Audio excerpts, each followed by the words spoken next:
प्रशान्त महासागर पृथ्वीको 5 महासागर विभाजन मध्ये सबैभन्दा ठूलो र गहिरो हो। यो उत्तरमा आर्कटिक महासागरदेखि दक्षिणी महासागर वा परिभाषा अनुसार अन्टार्कटिकामा दक्षिणमा फैलिएको छ र पश्चिममा एसिया र ओसिनिया महादेश र पूर्वमा अमेरिकाले घेरिएको छ।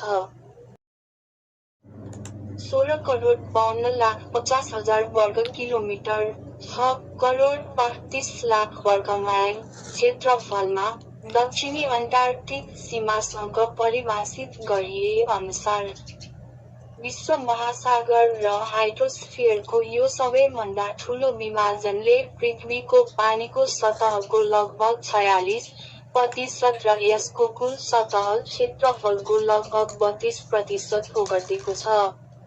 पृथ्वीको सम्पूर्ण भूमि क्षेत्र संयुक्त 14,80,00,000 वर्ग किलोमिटर 5,70,00,000 वर्ग मिल भन्दा दुवै जल गोलार्ध र पश्चिमी गोलार्धका केन्द्रहरू साथै दुर्गमताको समुद्री ध्रुव प्रशान्त महासागरमा छन्।